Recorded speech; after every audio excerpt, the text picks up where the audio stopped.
ကျွန်တော်တို့လူပတ်ဝန်းကျင်မှာတွေးတော့ရင်တော့လေဖြတ်မှာကြောက်ရတယ်ဆိုပြီးအထူးတလဲယူဆိုင်ကြပါတယ်။ဒါပေမဲ့သွေးပုံကြတာကိုတော့အေးအေးပြက်လို့ပါအားနေလို့ပါဆိုပြီးတော့ပို့ပို့တန်တန်သဘောထားတတ်ကြပါတယ်။တကယ်တော့သွေးပုံကြတာဟာလေနှလုံးနဲ့အုံနောက်စီသွေးရောက်ရှိမှုနေပါသွားတာမို့အသက်အန္တရာယ်ဆိုရင်ရတဲ့အထိဖြစ်နိုင်ပါတယ်ခင်ဗျာ။သွေးပုံချင်းဘယ်လောက်ဆိုကြရလို့သတ်မှတ်ကြတယ်လေ။ပုံမှန်အားဖြင့်တော့120 80ဆိုတိကျမှာပါ။ဒါပေမဲ့အပေါ်သွေး90အောက်သွေး60အောက်ရောက်သွားပြီဆိုရင်တော့ဒါကိုသွေးပုံကြတယ်။ hypotension ကိုခေါ်ပါတယ်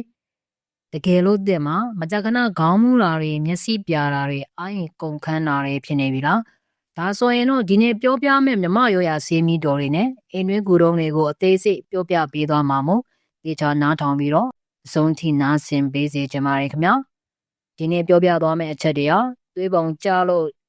စိတ်ညစ်နေတဲ့သူတွေအတွက်လက်တွေ့ကျတဲ့အထောက်အကူတွေဖြစ်လိမ့်မယ်လို့ယုံကြည်ပါတယ်ခင်ဗျာ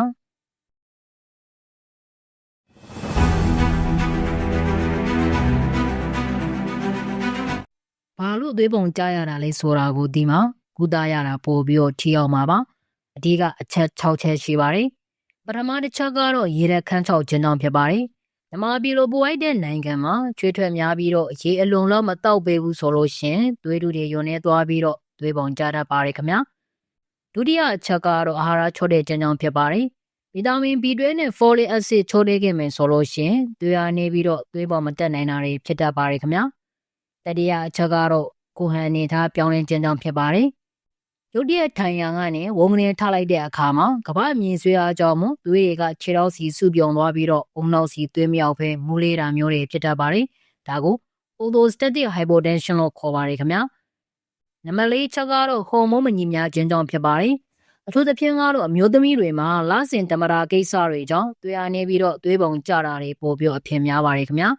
။နံပါတ်5ချက်ကတော့အစိမ်နဲ့ဥလန်းကြောင့်ပြဿနာကြောင့်ဖြစ်ပါတယ်။မြမယူဇာရ1မီအားနေရင်အစာမကြေဘူးအာဟာရမစိုးယူနိုင်ဘူးအဲ့ဒီကနေသွေးအားနေပြီးတော့သွေးပုံကျလာတတ်ပါတယ်ခင်ဗျာ။နံပါတ်6ချက်ကတော့နှလုံးအားနေခြင်းကြောင့်ဖြစ်ပါတယ်။သွေးကိုလုံလောက်အောင်မညှစ်ထုတ်နိုင်တဲ့အခါမှာသွေးဖိအားကျလာတတ်ပါတယ်ခင်ဗျာ။သွေးပုံကျနေချိန်မှာအရေးပေါ်ပြုစုနည်းကိုတည်ထားသင့်ပါတယ်။အခုကတော့အရေးကြီးဆုံးအပိုင်းဖြစ်တဲ့သွေးပုံကျနေချိန်မှာဘာလို့ရမလဲဆိုတာပဲဖြစ်ပါတယ်။ကိုယ်တိုင်ပဲဖြစ်ဖြစ်ကို့ဘေးကလူပဲဖြစ်ဖြစ်သွေးပုံကျပြီးတော့မူးဝေလာတယ်ဆိုလို့ရှင်အချိန်ဆွဲလို့မရပါဘူးခင်ဗျာ။အခုပြောပြမယ့်အဆင့်5ဆင့်ကိုအမြန်ဆုံးလှုပ်ဆောင်ပေးရပါမယ်။ဒီချာလေးမှတ်ထားပေးပါ။နံပါတ်1ချက်ချင်းလှည့်အိတ်လိုက်ပါပထမဆုံးအနေနဲ့မူးရလို့ခံစားရတာနဲ့နေရာမှာတင်လဲမကြောက်အောင်ချက်ချင်းလှည့်အိတ်လိုက်ပါအရေးကြီးဆုံးချက်ရှိပါတယ်ခေါင်းအောင်မအောင်ပါနဲ့ခေါင်းကိုမြေပြင်နဲ့တက်ထားပြီးတော့ခြေထောက်နှစ်ဖက်အောင်မှာခေါင်းအောင်ဒါမှမဟုတ်အထုပ်ခုပြီးတော့မြင့်ထားပေးပါဘာကြောင့်လဲဆိုတော့ခြေထောက်ကိုမြင့်ထားခြင်းကခြေထောက်မှာရှိတဲ့သွေးတွေကိုနှလုံးနဲ့အုံနောက်စီအမြန်ဆုံးပြန်စီးဆင်းစေပြီးတော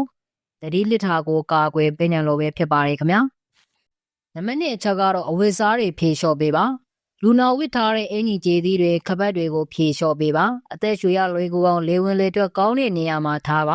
ါလူအုပ်ကြီးဝိုင်းမနေပါစေနဲ့နံပါတ်3စားရည်တမမှုဓာတ်စားရည်တိုက်ပေးပါလူနာကတတိရှိနေသေးတယ်ဆိုလို့ရှင်အစာမျိုးနိုင်သေးတယ်ဆိုလို့ရှင်ရေတဖန်ခွက်ထဲမှာစားလက်ဖက်ရည်စွန်း4ပုံတပုံခန့်ထည့်ဖြော်ပြီးတိုက်လိုက်ပါတတိထားမဲ့ချက်တော့ရှိတယ်သွေးပုံကျနေချိန်မှာရေကြီးမဲ့တောက်ထားတဲ့ဓာတ်စားပါတဲ့ရေကသွေးဖိအားကိုပိုးမြန်တက်စေပါတယ်။ဓာတ်စားတို့ရှိရင်လည်းချက်ချင်းဖြောတိုက်နိုင်ပါတယ်ခင်ဗျာ။နှလုံးရောဂါအခန့်ရှိရင်တော့ဒီနည်းကိုရှောင်ကျဉ်ရပါမယ်။နံပါတ်4ချက်ကတော့အချိုရည်တမမှုကော်ဖီတိုက်ပေးပါ။တကယ်လို့စားရည်မရှိဘူးဆိုလို့ရှိရင်အချိုရည်တနည်းပြောမယ်ဆိုလို့ရှိရင်တော့ဂလူးကိုပါတဲ့အရည်အမမုံကော်ဖီခါကတစ်ခွက်တိုက်ပေးပါ။တဖိန်တက်ကသွေးတိုးတွေကိုကျုံစေပြီးတော့သွေးပုံချိန်ဝင်ရာရင်မြင့်တဲ့ပေးနေလို့ပဲဖြစ်ပါတယ်ခင်ဗျာနံပါတ်5ကတော့အပူတက်ပေးပေးပါသွေးပုံကြရင်ဆိုလို့ရှိရင်လူကအေးဆက်လာတတ်ပါတယ်ဒါကြောင့်လူနာကိုဆောင်ချုံပေးတာလက်ဘဝခြေဘဝတွေကိုပုတ်ပေးတာမျိုးတွေလုပ်ပေးပါပြီးရင်လူနာနဲ့ငယ်တက်တာလာတဲ့အထိအိယာပေါ်မှာပဲငြိမ်ငြိမ်လေးဆက်နေခိုင်းပါတက်တာပြီးဆိုတာနဲ့ဝုန်းနဲ့ထပ်မြက်ပါစေနဲ့အောင်အရေးဆုံးထိုင်ခိုင်းပါပြီးမှဖြည်းဖြည်းချင်းထားခိုင်းပါတတိပေးချက်တစ်ခုရှိပါတယ်လူနာကတတိလစ်သွားပြီဆိုရင်တော့ပါဇက်သေးကိုဘာမှအတင်းမတိုက်ပါနဲ့အစုပ်သေးရေဝင်ပြီးတော့အသက်အန္တရာယ်ရှိနိုင်ပါတယ်ခင်ဗျာအဲ့ဒီချိန်မျိုးမှာတော့လူနာကိုဘေးဆောင်လေးထားပေးပြီးတော့ညီဆက်ရဆေးကန်ဆေးရုံကိုအမြန်ဆုံးပို့ဆောင်ပေးဖို့လိုအပ်ပါတယ်ခင်ဗျာ အခုကျွန်တော်တို့မြမရောရာစီးမီတို့တွေနဲ့အိမ်တွင်းကူတုံးအသေးစိတ်ကိုဆက်သွားကြည့်အောင်ပါသွေးပေါင်ကြားတဲ့အခါမှာမြမဆေးချမ်းတွေရလေနဲ့သွေးအားနေတယ်လို့ယူဆကြပါတယ်ဒါကြောင့်သွေးလေပတ်မှုကောင်းစေမယ့်နည်းလမ်းတွေကိုသုံးရပါမယ်ပထမဆေးနည်းကတော့ဂျင်းနဲ့ထညက်ပဲဖြစ်ပါတယ်ကျွန်တော်တို့အိမ်တိုင်းမှာရှိပါတယ်ဘာကြောင့်သုံးတာလဲဂျင်းဟာအပူစာဖြစ်ပြီးတော့သွေးကြောတွေကိုပွင့်စေတယ်နှလုံးခုန်လုံးကိုပုံမှန်ဖြစ်အောင်လှမ်းဆိုပေးပါတယ်ထညက်ကတော့တဘာဝအတိုင်းဂလူးကိုဓာတ်ပါဝင်လို့မို့အာရင်ကိုချက်ချင်းပြန်ပြေးစေပါတယ်ဟိုစနီကတော့ဂျင်းသက်အနေတို့တရက်ကိုအခွန်ခွာပြီးတော့ထူထောင်ပါပြီးရင်ရေ3ဖန်ခွက်တစ်ဖန်ခွက်တင်အောင်ကြိုပါပြီးရင်ထညက်3ခဲကနေ5ခဲထိထည့်ပါဘယ်လိုတော့ရမလဲမနေ့တစ်ချိန်ညတစ်ချိန်နွေးနွေးလေးတောက်ပေးပါသွေးပေါင်ကြားလို့ခြေလက်အေးဆက်နေသူတွေအတွက်အလွန်ကောင်းပါတယ်ခင်ဗျာဒုတိယဆေးနည်းကတော့ပြားရည်နဲ့တဘာဝဓာတ်စာတွေဖြစ်ပါတယ်ပြားရည်ဟာသွေးပေါင်ကျသူတွေအတွက်အကောင်းဆုံးတဘာဝအားဆေးပဲဖြစ်ပါတယ်ခင်ဗျာပြားရည်နဲ့စာဖန်ခွက်တစ်ခွက်ထဲမှာရေနွေးနွေးလေးထည့်ပြီးတော့ပြားရည်တစ်စုံနဲ့စားနဲ့ငယ်ခတ်တော့ပါစားကသွေးပေါင်တက်စေပြီးတော့ပြားရည်ကနှလုံးကိုအားပေးပါတယ်ခင်ဗျာ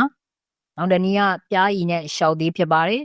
်ရှောက်သီးကိုအမြောင်းလိုက်လီးပြီးတော့ပြားရည်နဲ့စိန်ထားပြီးတစ်နှစ်တစ်မြောင်းစားပေးမယ်ဆိုလို့ရှင်သွေးလေညှို့ညွတ်စေပါတယ်ခင်ဗျာတတိယဆေးနည်းကတော့ကျွန်တော်တို့နွားနိုးနဲ့အစိတ်ဆန်ဖြစ်ပါတယ်မြမရိုးရာမှာအားနေတယ်ဆိုလို့ရှင်နွားနိုးကိုအခြေခံတဲ့ဆေးနည်းတွေအသုံးပြုကြပါတယ်ခင်ဗျာနွားနိုးနဲ့ပါရန်စိဒါမှမဟုတ်တီယိုစိ9စိလောက်ကိုညကလေးကရေစိမ်မှာမနေ့ကျရင်ခွန်ခွာပြီးတော့ညက်နေအောင်ထောင်းပါပြီးရင်နွားနိုးနဲ့ရောပြီးတော့စူအောင်ကြိုတော့ပါဒါဟာသွေးရနေပြီးတော့သွေးပုံကျသူတွေအတွက်ရပိုင်းအတွင်းထူးခြားစေတဲ့နည်းလမ်းပဲဖြစ်ပါတယ်ခင်ဗျာမနက်စာအကြံပြုချက်ရှိပါတယ်နွားနိုးပူပူထဲမှာကျုပ်အကာလေးခတ်တော့တာမျိုးကလည်းသွေးပေါင်ကိုထိညှိပေးနိုင်ပါတယ်ခင်ဗျာဆေးနည်းနံပါတ်4ကတော့ကျွန်တော်တို့ဟင်းခတ်မွေးကြိုင်နေဖြစ်ပါတယ်သွေးပုံကျသူတွေဟာဟင်းချက်တဲ့အခါမှာလည်းဆေးဘက်ဝင်အောင်ချက်စားလို့ရပါတယ်ငရုတ်ကောင်းဖြစ်ပါတယ်ဟင်းကားထဲမှာငရုတ်ကောင်းခတ်တော့ပေးပါငရုတ်ကောင်းရဲ့အပူဓာတ်ကသွေးပြားကိုမြင့်တင်ပေးပါတယ်ခင်ဗျာတွတ်တုံမျိုးဖြစ်ပါတယ်တွတ်တုံမျိုးကိုမီးဖုတ်ပြီးတော့ဖြစ်စေစီတွတ်ပြီးတော့ဖြစ်စေစားပေးပါသူကသွေးပေါင်ကိုအတက်ကြမရှိအောင်ထိန်းပေးပါတယ်ခင်ဗျာပင်စင်းရွက်ဟင်းထဲမှာပင်စင်းရွက်ခတ်စားတာဒါမှမဟုတ်ပင်စင်းရွက်ကိုရင်နှွေးချောင်းလိုခတ်တော့တာကစိတ်ကြည်လင်စေပြီးတော့သွေးပေါင်ကိုပုံမှန်ဖြစ်စေပါတယ်ခင်ဗျာနံပါတ်5ချက်ကတော့သွေးအားကောင်းစေတဲ့အရွက်တွေဖြစ်ပါတယ်သွေးပေါင်ကျတာဟာသွေးအားနည်းတာနဲ့ဆက်ဆက်နေတာမို့သွေးအားကောင်းစေတဲ့အစားအစာတွေစားပေးဖို့လေလိုပါတယ်ခင်ဗျာအမဲသားကိုချက်စားတာပဲဖြစ်ဖြစ်အချောက်လှမ်းပြီးတော့ကြော်စားတာမိခင်စားတာကသွေးအားတိုးစေပါတယ်။ဒါလေးထားမယ်ချက်ရှိပါတယ်။စိုးစေးသုံးထားတဲ့အမဲကြောက်တွေကိုတော့ရှောင်ကျဉ်ပေးရပါမယ်။ကစွန်းရွက်နဲ့အသက်ဝက်အသက်ဒါမှမဟုတ်ကြက်အသေးကိုကစွန်းရွက်နဲ့ကြော်စားတာတန်တက်ကျွဲဝါလို့မို့သွေးပုံကျသူတွေအတွက်အထူးကုန်တင်လျော်တဲ့စားစာပဲဖြစ်ပါတယ်ခင်ဗျာ။ဒါလေးသည်အရီကိုပြားရည်လေးနည်းနည်းထည့်ပြီးတော့တစ်နေ့တစ်ခွက်တောက်ပေးမယ်ဆိုလို့ရှင်သွေးလေပတ်မှုစနစ်ကိုပြန်လည်အားကောင်းစေပါတယ်ခင်ဗျာနောက်တစ်ခုကကော်ဖီနဲ့လက်ဖက်ရည်ဖြစ်ပါတယ်သွေးပုံကျသူတွေအတွက်ကဖိန်းဓာတ်ကယာယီဆေးပဲဖြစ်ပါတယ်ဒါပေမဲ့တကြားလွန်ကျွံတော့မထည့်ပါနဲ့ကဖိန်းကနှလုံးခုန်လုံးကိုမြင့်တင်ပေးပြီးတော့သွေးဖိအားကိုတက်စေပါတယ်ခင်ဗျာ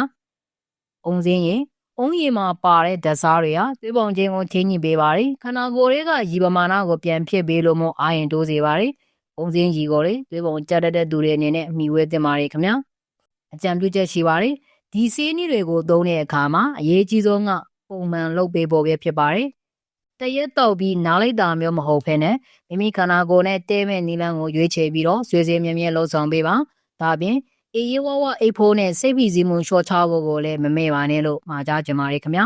ကိုယ့်ရဲ့ကျမရေးကကိုယ့်လက်ထဲမှာပဲရှိတာမို့ဒီနေ့ပြောပြသွားတဲ့မြမဆေးနည်းလေးတွေကိုတေချာမှတ်သားပြီးတော့လိုအပ်ရင်အသုံးချကြည့်ပါခင်ဗျာသွေးပုံကျတဲ့သူတွေအတွက်ဘာကိုစားရမလဲဆိုတာထက်ဘာကိုရှောင်ရမလဲဆိုတာကပိုပြီးတော့အရေးကြီးတတ်ပါတယ်ခင်ဗျာအဲ့ဒါသွေးပုံကျသူတွေအထူးရှောင်ကျင်ရမယ့်အချက်တွေကိုဆက်ကြည့်အောင်ကျွန်တော်တို့အကောင်းဆုံးဆေးနည်းတွေတောက်နေပေမဲ့မရှောင်တင်တာတွေကိုသွားစားမိနေမယ်သွားလုံးမိနေမယ်ဆိုလို့ရှိရင်တော့ဆေးကအစွမ်းမပြနိုင်ပါဘူးသွေးပုံကျတတ်တဲ့သူတွေအထူးရှောင်ရမယ့်အချက်၅ချက်ကိုမှတ်သားထားလို့ရအောင်ကျွန်တော်ဆက်ပြီးတော့ပြောပြပေးပါမယ်နံပါတ်1အစာမရှိဘဲအချင်းတဲ့အပြင်းစားတွေစားခြင်းကိုရှောင်ကျင်ရပါမယ်သွေးပုံကျတဲ့သူတွေဒီကရှောင်ရမှာကဘာမှအစာမရှိခင်မှာအချင်းစားတာပဲဖြစ်ပါတယ်ဥပမာဗျာ မနက်စာမစားရသေးခင်တံမယာရဲ့အပြင်းတောက်တာမျိုးတွေမလာကာသီးစိမ့်စိမ့်တွေကိုစားမပါပဲအများကြီးစားတာမျိုးတွေကိုပြောတာပါ။ဘာဖြစ်တယ်လဲအချင်တက်ကသွေးကြိုးတွေကိုပွင့်စေပြီးတော့သွေးဖျားကိုပိုကျစေပါတယ်။ဒါကြောင့်အချင်စားခြင်းရင်အစာတစ်ခုခုစားပြီးမှစားပါ။ဒါမှမဟုတ်စားလေးနည်းနည်းထည့်ပြီးမှစားပေးပါခင်ဗျာ။နံပါတ်2ရုပ်တရက်အနေထားပြောင်းလဲခြင်းဖြစ်ပါတယ်။ဒါကတော့အစားတောက်မဟုတ်ဘဲနဲ့အမှုခြင်းပဲဖြစ်ပါတယ်။မလို့ရမယ့်အချက်ကတော့ထံရံကနေပဲဖြစ်ဖြစ်အိယာကနေပဲဖြစ်ဖြစ်ဝုန်းကနေထရက်တာမျိုးကိုလုံးဝရှောင်ရပါမယ်။ဘာကြောင့်လဲဆိုတော့ဝုန်းကနေထလိုက်တဲ့အခါမှာသွေးတွေကအုံနောက်စီချက်ချင်းမရောက်နိုင်တော့ဘဲနဲ့မျက်စိပြာပြီးတော့လေကျတတ်ပါတယ်။အိယာကထရင်လည်းအရင်ဆုံးအိယာပေါ်မှာခဏထိုင်ခြေတော်လေးတွေလှုပ်ရှားပြီးမှဖြည်းဖြည်းချင်းထားပါခင်ဗျာ။နံပါတ်3အလွန်မင်းပူပြင်းတဲ့ရေဖြင့်ရေချိုးခြင်းကိုရှောင်ကျဉ်ရပါမယ်။ရေနွေးနဲ့ရမ်းပူအောင်ချိုးတာမျိုးကိုရှောင်ကျဉ်ပါ။ရေနွေးကသွေးကြောတွေကိုကြေစေပြီးတော့သွေးပေါင်ကိုထိုးကျသွားစေနိုင်ပါတယ်။အထူးသဖြင့်ကတော့ညဘက်မှာရေချိုးတာဟာသွေးပေါင်ကျသူတွေအတွက်အနေရှိဆုံးမို့ရှောင်ကျဉ်ရပါမယ်ခင်ဗျာ။နံပါတ်4ကတော့အရက်ဘီယာနဲ့ဆဲလေးဖြစ်ပါတယ်ခင်ဗျာ။အရက်နဲ့ဘီယာဟာခန္ဓာကိုယ်တွေကရေဓာတ်ကိုခန်းချောက်စေပါတယ်။ရေဓာတ်နည်းတယ်ဆိုလို့ရှိရင်သွေးထုတွေနေသွားပြီးတော့သွေးပေါင်ကပေါ်ကျလာပါလိမ့်မယ်။အလားတူပါပဲ။ဆေးလိပ်ကလည်းသွေးလေပတ်မှုကိုနှောက်ယှက်ပေးလို့မို့သွေးပေါင်ကျသူတွေနဲ့မတည့်ပါဘူးခင်ဗျာ။နံပါတ်5ကတော့အစားအစာလုံးကျုံစားခြင်းပဲဖြစ်ပါတယ်။ဘိုက်ကနေအောင်အဝါစားတာမျိုးကိုရှောင်ခြင်းမှာဘာဖြစ်တယ်လဲဆိုတာကတော့အစားတွေအများကြီးစားလိုက်တဲ့အခါမှာအစာချစ်စနစ်စီကိုသွေးတွေအကုန်စုပြုံသွားပြီးတော့အုံနောက်စီသွေးရောက်တာနေသွားတတ်ပါတယ်ခင်ဗျာ။ဒါကြောင့်မို့အစာကိုနည်းနည်းစီနဲ့ခဏခဏခွဲစားတာကသွေးပေါင်ကျသူတွေအတွက်အကောင်းဆုံးပဲဖြစ်ပါတယ်ခင်ဗျာ။အနည်းချုံရရင်တော့သွေးပုံကျတဲ့သူတွေအနေနဲ့စားတတ်တဲ့ရေဓာတ်ကိုဂရုစိုက်ဖို့လိုအပ်ပါတယ်။ဒါပေမဲ့တခုတော့သတိပေးကြပါမယ်။တကယ်လို့ခဏခဏမူးလေးတာတွေရင်တုံတာတွေဖြစ်နေရင်တော့ဒါဟာတခြားယောဂအခန်းကြောင့်လည်းဖြစ်နေအောင်ဆရာဝန်နဲ့တေချာပြသဖို့မမေ့ပါနဲ့လို့မှာကြပါရခင်ဗျာ။ကျမရေးဆိုတာငွေနဲ့ဝယ်လို့မရတဲ့ရတနာပါ။ကိုခန္ဓာကပေးတဲ့စိတ်ကနေလေးတွေကိုဂရုစိုက်ပေးပါ။နေ့စဉ်ရေများများတော့ပါ။အာဟာရပြည့်ဝအောင်စားပါ။စိတ်ဝိဇ္ဇမှုလျှော့ချပါ။ကျွန်တော်တို့ရဲ့အစီအစဉ်လေးကိုအဆုံးထိနားဆင်ပေးတဲ့အတွက်အကျေးဇူးထိုးတင်ပါတယ်ခင်ဗျာအားလုံးပဲသွေးပေါင်ချိန်မှန်ကန်ပြီးတော့ကျမ်းမာရှင်လန်းတဲ့ဘဝကိုပိုင်ဆိုင်နိုင်ကြပါစေခင်ဗျာကျေးဇူးတင်ပါတယ်ခင်ဗျာ